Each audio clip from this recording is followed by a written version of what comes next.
MA final के बच्चों का हार्दिक स्वागत। बच्चों, मैं अलका जैन, राजकीय महाविद्यालय किशनगढ़ से। बच्चों, हम पढ़ रहे थे बाणभट्ट की आत्मकथा। बाणभट्ट की आत्मकथा में जो मुख्य किरदार है बाणभट्ट, आज हम उनके चरित्र की जो है मुख्य विशेषताओं पर प्रकाश डालेंगे। बाणभट्ट की आत्मकथा का केंद्रीय चरित्र बाणभट्ट ही हैं। वह संपूर्ण उपन्यास का केंद्र बिंदु हैं। बच्चों, आप अपने स्क्रीन पर देख रहे हैं उनके मुख्य मुख्य चरित्र के विशेषताएं। हम इन्हीं पर प्रकाश डालेंगे। क्योंकि बाणभट्ट जो हैं वो इसके केंद्र बिंदु हैं, प्रधान पात्र हैं तथा उपन्यास के नायक पद का अधिकारी हैं। बाण का वास्तविक नाम दक्ष था तथा वह प्रसिद्ध पंडित वात्स्यायन वंशी जयंत भट्ट का पौत्र था। अल्पायु में ही वह मात्र सुख से वंचित हो गए और 14 वर्ष की अवस्था में पितृ स्नेह से भी वंचित हो गए। बचपन से ही बाण आवारा, घुमक्कड़, अस्थिरचित्त था। नगर नगर, जनपद जनपद में मारा मारा फिरता था, इसलिए उसे बंड भी कहते थे। वह एक स्थान पर कभी टिक नहीं सका। यही नहीं, उसने कभी नाट्य अभिनय को अपनी जीविका बनाया, तो कभी कठपुतलियों के खेल को, और कभी पुराण वाचन से कुछ उपार्जित किया, तो कभी नटकर्म से लोगों का मनोरंजन किया। इसी प्रकार जो बाणभट्ट हैं वो अस्थिरचित्त व्यक्ति थे, अतः किसी कार्य की योजना पहले से नहीं बनाता था। वस्तुतः किसी बंधन में बंधना उसे कभी अच्छा ही नहीं लगता था, किंतु जब भी कोई साहस का काम उसे करना होता, वह पूरी योग्यता और दायित्व से उस कार्य को पूर्ण करता। भटनी की मुक्ति और रक्षा के दायित्व का निर्वहन वह बड़ी ही कुशलता से करता भी है। बाण कवि हृदय होने से सौंदर्य उपासक था। उसका सौंदर्य बोध अत्यंत गंभीर एवं गहन था। निपुणिका की आंखें और अंगुलियां उसे बहुत आकर्षक लगती थी। वह इस विषय में अपने विचार में जो है अपने शब्दों में व्यक्त भी करता है कि निपुणिका बहुत ही अधिक सुंदर नहीं थी। उसका रंग अवश्य शेफालिका के कुसुम लाल के रंग से मिलता था, परंतु उसकी सबसे बड़ी चारुता संपत्ति उसकी आंखें और उंगलियां ही थीं। उंगलियों को मैं बहुत महत्वपूर्ण सौंदर्य उपादान समझता हूँ। नटी की प्रणामांजलि और पताक मुद्राओं को सफल बनाने में पतली छरहरी उंगलियां अद्भुत प्रभाव डालती हैं। बाणभट्ट स्त्री जाति के प्रति सम्मान का भाव रखता है। वह नारी सौंदर्य का प्रशंसक तो है, किंतु उसकी दृष्टि में कलुष रंच मात्र नहीं है। भटनी के सौंदर्य से अभिभूत बाणभट्ट को उस सौंदर्य में परमात्मा के सौंदर्य की झलक दिखाई देती है। भटनी के चारों ओर एक अनुभाव राशि लहरा रही थी। मैं थोड़ी ही देर तक उस शोभा को देखता रहा। मन ही मन मैंने सोचा कि कैसा आश्चर्य है, विधाता का कैसा रूप विधान है। बाणभट्ट सौंदर्य प्रेमी।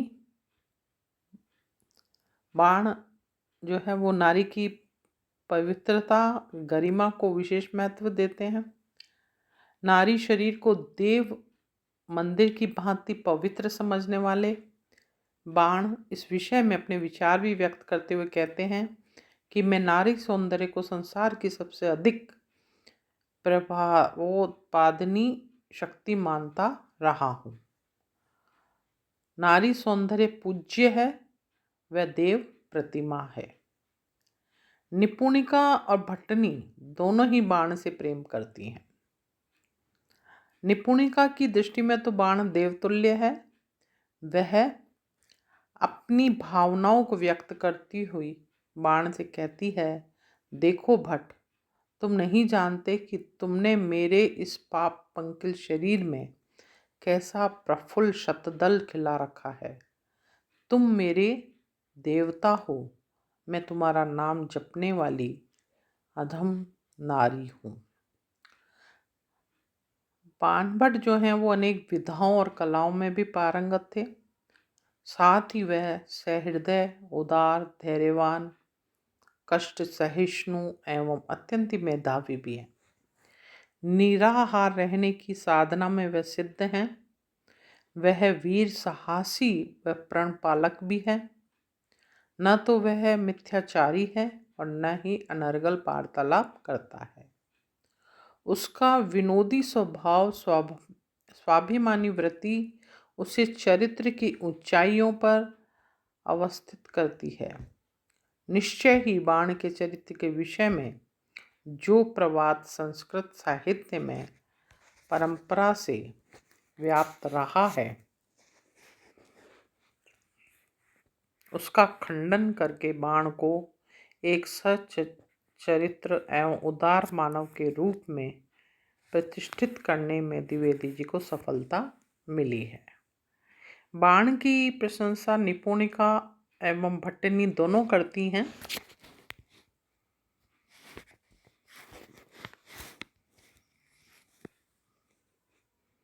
निपुणिका से तो बाण मित्रवत व्यवहार करता है, किंतु भट्टनी के प्रति वह भक्ति भाव रखता है।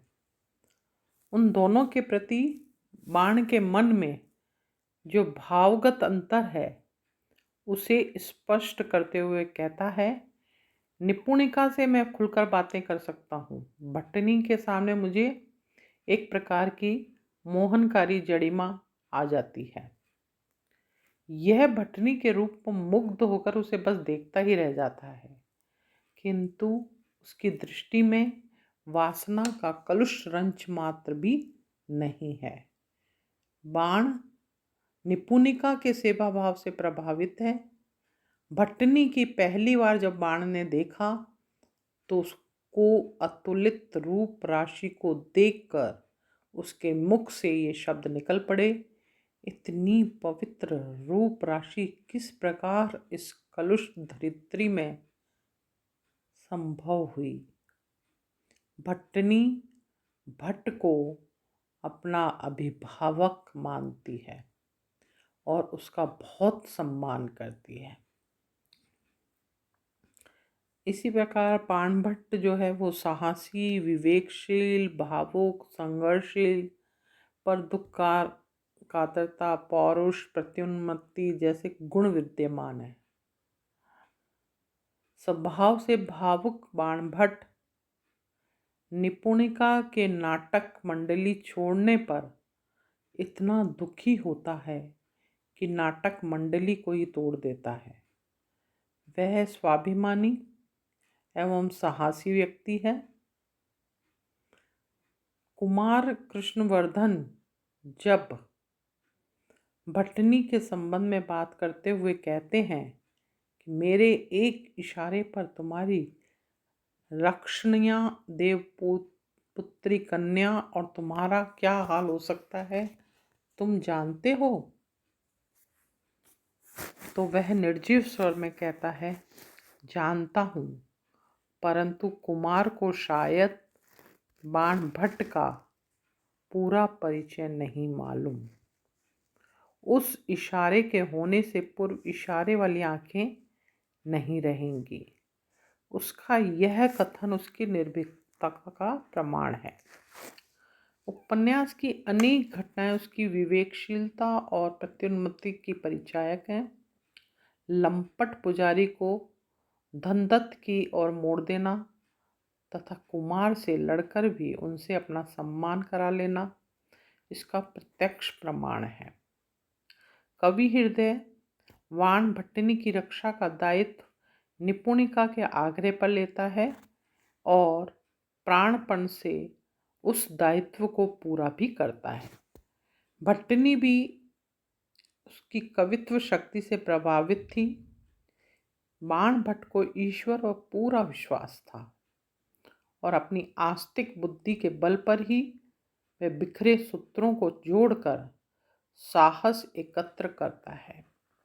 गंगा में नौका पर आक्रमण के समय इस आस्तिकता ने ही उसे साहस का संबल प्रदान किया था। समग्रतः यह कहा जा सकता है कि बाणभट्ट की आत्मकथा में बाणभट्ट ही लेखक का प्रिय पात्र रहा है। उसकी पूरी सहानुभूति भी बाण को ही मिली है। बाण के चरित्र के विविध पक्षों को उजागर करने वाली घटनाओं को उपन्यासकार ने इसमें स्थान दिया है। उसकी उदात्त प्रवृत्तियां निश्चय ही पाठकों को प्रभावित करती हैं। नारी के प्रति उसकी दृष्टि निश्चय ही प्रशंसनीय है। निपुणिका तो वह स्वीकार भी करती है कि भट्ट के संपर्क में आने से ही वह अपने को हाड़ मांस की गठरी से कुछ अधिक समझने लगी। निश्चय ही बाणभट्ट के चरित्र को उदात्त मूल्य से संपृक्त कर द्विवेदी जी ने उसे परंपरागत व्यक्ति चरित्र को लांछित चरित्र को नए आयाम देकर उसका पवित्र प्रक्षालन करा दिया है। तो ये था बाणभट्ट का चरित्र चित्रण बच्चों, जो आप विविध उदाहरण देकर साबित करेंगे कि ये चरित्र उनका किस प्रकार दृष्टिगत होता है। धन्यवाद। मिलेंगे अगले कालांश में।